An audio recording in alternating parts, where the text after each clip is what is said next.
So basically the rules for possessives would be, you know, for using a basic noun, like saying girl's house, you use an apostrophe S. Okay, that's with regular nouns, whether they're proper nouns or whether they're common nouns. You'd use apostrophe S for singular possessive to show ownership. The girl's house or Montague's territory. Okay, that's why we use an apostrophe S there for possession. Now, if it's plural, if we're talking about like 3 girls, it would be the 3 girls' house. Okay, so the general rule is if the word already ends in an S, so when you say 3 girls, that's plural, right? It ends in an S, you add the apostrophe at the end.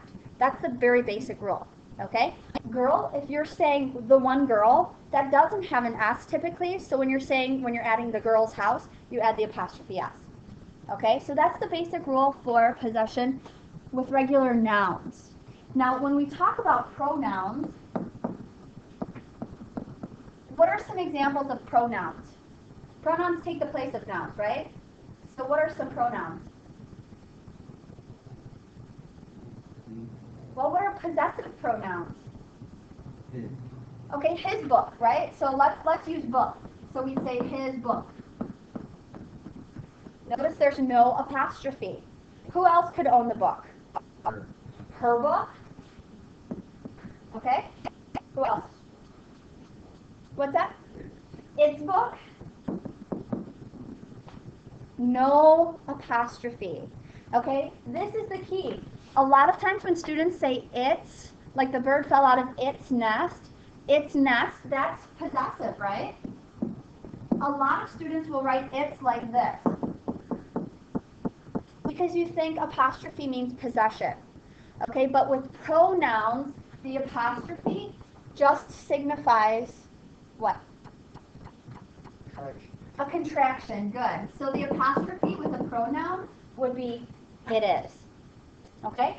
If you want to say your book, no apostrophe. Okay, once you add the apostrophe with your, you're talking you are. Okay? Questions about that? Okay, so this chart is not only good for learning the possessive pronouns, but also when to use the subject or the object form. So at the beginning of a sentence, if I'm going to use, in general it's going to be at the beginning, if I'm going to use a pronoun, it's going to be in the subject, if the pronoun's the one doing an action. So think someone's giving a gift. I would say, I gave a gift, right? Or you gave a gift, or we gave a gift,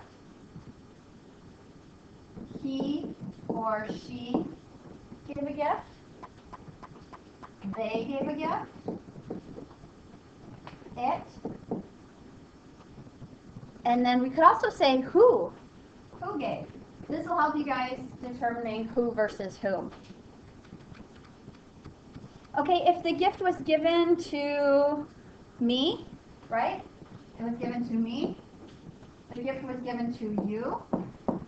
The gift was given to us. It was given to him or her. It was given to them. It was given to it. And the gift was given to whom? Okay, so that helps you, thinking about this chart will help you determine when you use who or whom. When you use I or me in those cases where you're talking like Susie and I went to the park, or the candy was given to Susie and me, right? And some of you sometimes use Susie and I because it's not really explained very well when you first start using that. Okay, so now when we switch over to possessives, think again of what we were just talking about the book. Okay? It's my book. It's your book. It's our book. It's his or her. It's their book, right?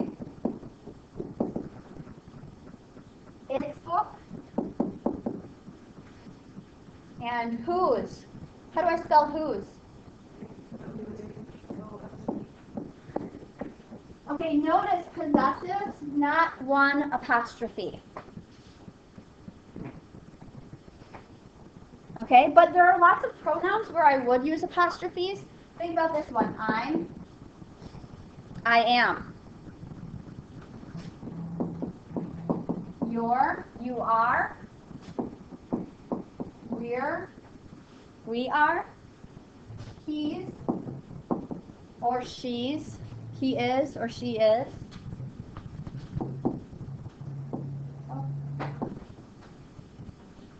There, they are. It would be it is. And when you use whose with an apostrophe, it stands for who is. Okay, so I'm running out of room here, but I would suggest if you're going to add in the contractions here, that you put like an equal sign. I'm equals I am.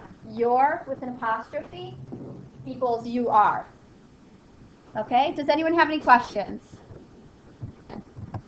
Okay, yes, good question. This whole list is for contractions. Okay, that's why I suggested with each one, like your that I underlined, you would put you are equals you are. Okay, good question.